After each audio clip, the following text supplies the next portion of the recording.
مسیح خداوند کے عظیم ببرکت اور مقدس نام میں میری طرف سے آپ سب کی سلامتی ہو۔ میرا نام مبشر ظہیر جیمز ہے اور میرا تعلق true light assemblies of Pakistan Shahdara Lahore سے ہے، اور میں خداوند کی شکر گزاری کرتا ہوں کہ خداوند نے آج موقع دیا کہ آپ سب کے ساتھ کلام کی کچھ باتوں کو شیئر کر سکوں۔ آئیے مل کر ایک حوالہ تلاوت کرتے ہیں اور دیکھتے ہیں کہ خدا کا کلام ہمیں کیا سکھاتا ہے۔ تو میرے ساتھ مل کر نکالیں گے دانیل نبی کا صحیفہ، اس کا 11واں باب اور اس کی 32ویں آیت، اور 32ویں آیت میں پوری پڑھوں گا، لیکن اس کا دوسرا حصہ جو ہے وہ اس پر ہم غور کریں گے کہ خدا کا کلام ہمیں کیا سکھاتا ہے۔ اور کلام اقدس میں یوں لکھا ہے، اور وہ عہد مقدس کے خلاف شرارت کرنے والوں کو خوشامد کر کے برگشتہ کرے گا، لیکن اپنے خدا کو پہچاننے والے تقویت پا کر کچھ کر دکھائیں گے۔ خدا کے کلام میں سے جو حوالہ ہم نے تلاوت کیا ہے، میں نے پہلے بتایا کہ اس کے دوسرے حصہ پر ہم غور کریں گے، اور اس کا دوسرا حصہ ہے لیکن اپنے خدا کو پہچاننے والے تقویت پا کر کچھ کر دکھائیں گے۔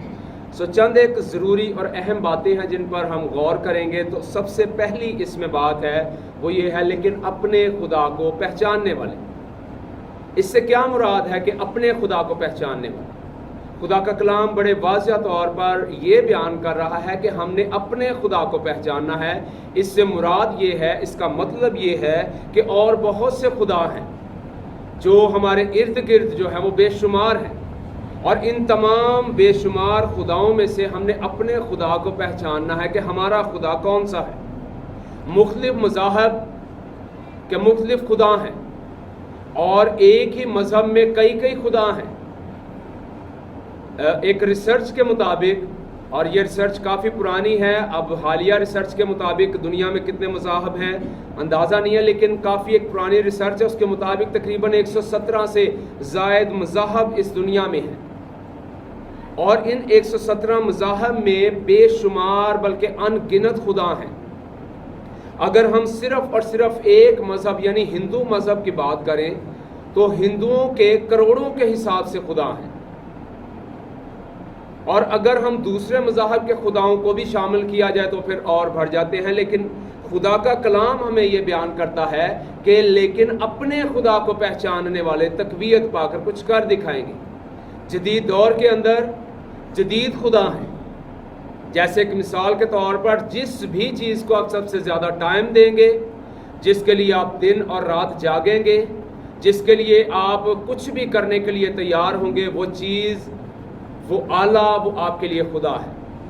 آج کل کے جدید دور کے اندر موبائل جو ہے وہ میرے حساب سے سب سے بڑا خدا ہے، جو بچوں کو، بڑوں کو، بوڑھوں کو، سب کو جس نے اپنی طرف مائل کر لیا ہے۔ ہر کسی کا دھیان موبائل کی طرف ہے، دن ہو یا رات ہو، ہر وقت موبائل پر ہی دھیان رہتا ہے۔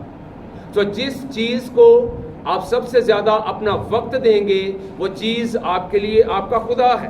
چاہے وہ آپ کا بزنس ہو، چاہے وہ روپیہ پیسہ ہو، چاہے کوئی کھیل کود ہو، چاہے موبائل ہو، کمپیوٹر ہو، یا پھر کوئی اور جدید آلہ ہو۔ خدا کا کلام ہمیں سکھاتا ہے لیکن اپنے خدا کو پہچاننے والے تقویت پا کر کچھ کر دکھائیں گے۔ تو سب سے پہلی بات، ہم نے اتنے خداؤں میں سے اپنے خدا کو دیکھنا ہے، اور میں آپ کو بتانا چاہتا ہوں کہ ہمارا خدا سب سے منفرد خدا ہے،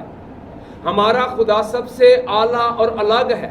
ہمارے خدا کی مانند کوئی بھی خدا نہیں ہے، اس لیے کہ دنیا میں جتنے مذاہب ہیں ان تمام مذاہب کے خدا کوئی مٹی کے ہیں، کوئی پتھر کے ہیں، کوئی لکڑی کے ہیں، کوئی پیتل کے ہیں، کوئی سونے کے ہیں، کوئی چاندی کے ہیں،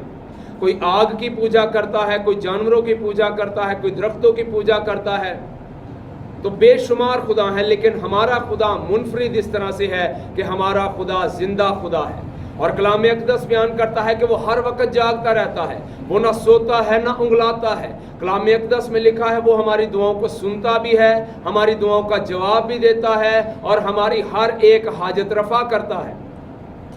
وہ ہمارے ساتھ رہتا ہے، اس کے کلام میں لکھا ہے کہ خدا فرماتا ہے یسایہ کی کتاب میں کہ خداوند نے فرمایا کہ میرا کان اتنا بھاری نہیں کہ سن نہ سکے اور میرا ہاتھ اتنا چھوٹا نہیں کہ بچا نہ سکے، اس لیے کہ ہمارا خدا زندہ ہے، وہ چلتا پھرتا ہے، وہ دیکھتا ہے، وہ سنتا ہے، وہ اپنا دست شفقت بڑھا کر بڑھاتا ہے۔ اور دانیل نبی اسی خدا کے بارے میں کہہ رہے ہیں۔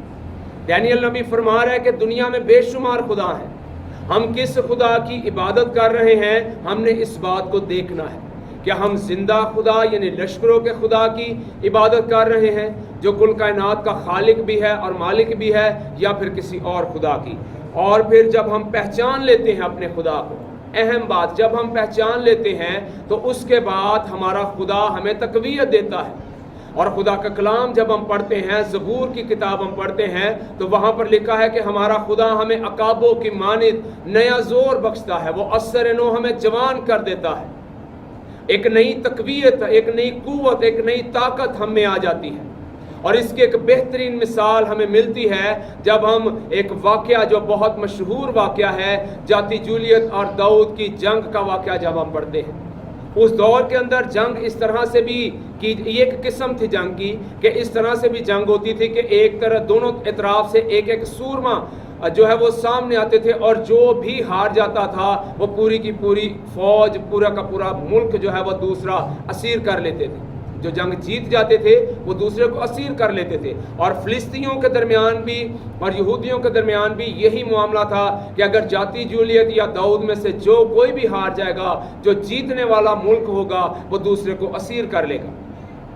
اب جب دیکھا جاتا ہے بائبل مقدس میں تو ساؤل اور داؤد بادشاہ کے جتنے بھائی تھے، کلام اقدس میں لکھا ہے وہ سب جنگجو مرد تھے۔ اور مجھے یہاں پر خدا کے کلام میں سے ایک آیت یاد آئی، لکھا ہے بائبل مقدس میں، خداوند فرماتا ہے وہ تمام ہتھیار جو تیرے خلاف بنائے جائیں گے ہرگز کارگر نہ ہوں گے۔ یاد رکھیں ایک بات، خدا کبھی بھی ابلیس کو اتنی جلدی ہراتا نہیں ہے جب تک اسے دھول نہ چٹا دے۔ خدا اس ہتھیار کو کام کرنے دیتا ہے، خدا اس ہتھیار کو چلنے دیتا ہے، لیکن اس ہتھیار کا اثر جو ہے وہ ختم کر دیتا ہے۔ جب داؤد نے دیکھا کہ جاتی جولیت للکار رہا ہے اور کوئی بھی اس کا مقابلہ کرنے کے لیے سامنے نہیں آ رہا، تو داؤد اس وقت ایک جو ہے وہ بچہ تھا، ابھی بھیڑ بکریاں چرانے والا تھا، اپنے بھائیوں کی طرح یا ساؤل بادشاہ کی طرح جنگجو مرد نہیں تھا۔ لیکن داؤد کے اندر خدا کی غیرت نظر آتی ہے۔ وہ کہتا ہے کہ یہ نامختون فلسطی کون ہے جو زندہ خدا کی فوجوں کی فضیلت کرے۔ اس کے اندر ایک غیرت ہمیں نظر آتی ہے۔ اس نے جب جاتی جولیت کو للکارتے دیکھا تو وہ غیرت نے جوش مارا اور اس نے کہا کہ یہ نامختون فلسطی کون ہے جو زندہ خدا کی فوجوں کی فضیلت کرے، اور وہ مقابلے کے لیے جو ہے وہ جنگ کے میدان میں اترا۔ اور پھر خدا کو کیونکہ وہ جانتا تھا، کیونکہ وہ خدا کو پہچانتا تھا، اس لیے اس نے ہمت کی، اس نے دلیری کی، اور خدا نے اس کو قوت دی، اس کو تقویت دی، اور اس کو اتنا زور بخشا کہ وہ جاتی جولیت کا نہ صرف مقابلہ کرے بلکہ اس کو ہرائے اور خدا کے نام کو عزت اور جلال دے۔ جب مقابلہ کرنے کے لیے آگے بڑھا تو کلام اقدس بیان کرتا کہ اس کے پاس کوئی بھی جنگ کا ہتھیار نہیں تھا، کوئی تلوار، کوئی برچھی، کوئی بھالا، کوئی کسی قسم کا کوئی ہتھیار اس کے پاس نہیں تھا، بلکہ اس کے پاس ایک فلاخن تھی، اور اس نے 5 پتھر جو ہے وہ ندی سے لیے، اور ان میں سے ایک پتھر کو اس نے فلاخن میں جو ہے وہ گھما کے مارا، اور وہ جاتی جولیت کے سر پر لگا، اور وہ اسی وقت وہاں پر ڈھیر ہو گیا، اور اس نے اسی کی تلوار لے کر اس کا گلا جو ہے وہ کاٹ ڈالا اور خداوند کے نام کو عزت اور جلال دیا۔ یہ وقت تھا جب پوری قوم جو ہے وہ دیکھ رہی تھی کہ کون جاتی جولیت کا مقابلہ کرے گا۔ یہ وقت تھا جب سب کے سب جو ہے وہ ایک خوف اور ایک ڈر میں مبتلا تھے، اور وہاں پر خدا نے ایک بچے کو استعمال کیا اپنے جلال کے لیے۔ یہاں پر ایک اور بات ہمیں سمجھ آتی ہے، ہم اکثر یہ سمجھتے ہیں کہ شاید جو کام میں کر سکتا ہوں وہ کوئی اور نہیں کر سکتا، لیکن اس حوالہ پر اگر غور کریں، سٹوری پر اگر غور کریں تو ہمیں نظر آتا ہے کہ خدا کے پاس ہمارے لیے اگر ہم کسی کام کے لیے تیار نہیں ہیں تو خدا کے پاس سیکنڈ آپشن ہے، اور پھر وہ سیکنڈ آپشن ہم سے کئی درجے بہتر ہوگی۔ اب جہاں پر جنگجو مرد مقابلے کے لیے تیار نہیں ہے، وہاں پر خدا نے ایک بچے کو استعمال کیا اور ایک دیو ہیکل شخص کو مار گرایا۔ اور اس کے پیچھے وجہ کیا تھی؟ اس کے پیچھے وجہ یہ تھی کہ داؤد اپنے خداوند کو پہچانتا تھا اور اس خداوند نے اس کو تقویت دی، اور جب تقویت دی تو خدا نے ایک بچے سے ایک دیو ہیکل شخص کو جو ہے وہ مار گرایا اور اپنے نام کے جلال کی خاطر اس کو استعمال کیا۔ تو میرے عزیزو، آج سیکھنے کے لیے ہمارے پاس یہ آیت موجود ہے کہ ہم اپنے خدا کو پہچانیں، ہم اپنے خدا کو جانیں اور اپنے خدا کے حضور سے تقویت حاصل کر کے دنیا کے سامنے کچھ کر دکھائیں۔ اور دیکھیں، یہ ایک واقعہ ہے جو آج تک بائبل میں موجود ہے، اور بے شمار لوگ اس سے تقویت حاصل کرتے ہیں، دلیری حاصل کرتے ہیں، اور جس طرح داؤد نے جاتی جولیت پر فتح پائی تھی، اسی طرح ہمارے لوگ جب یہ حوالہ پڑھ کر تقویت حاصل کرتے ہیں، ابلیس پر فتح پاتے ہیں اور خداوند کے نام کو عزت اور جلال دیتے ہیں۔ فقط ضرورت ہے اس بھیڑ اور اس افراتفری کے عالم میں اپنے خدا کو پہچانیں، اپنے خدا کو جانیں، تاکہ خداوند آپ کو تقویت دے اور آپ خدا کے لیے کچھ کر دکھائیں۔ God bless you all. خداوند آپ سب کو برکت دے اور ہمیشہ خداوند آپ کو اپنی پناہ میں رکھیں۔ God bless you.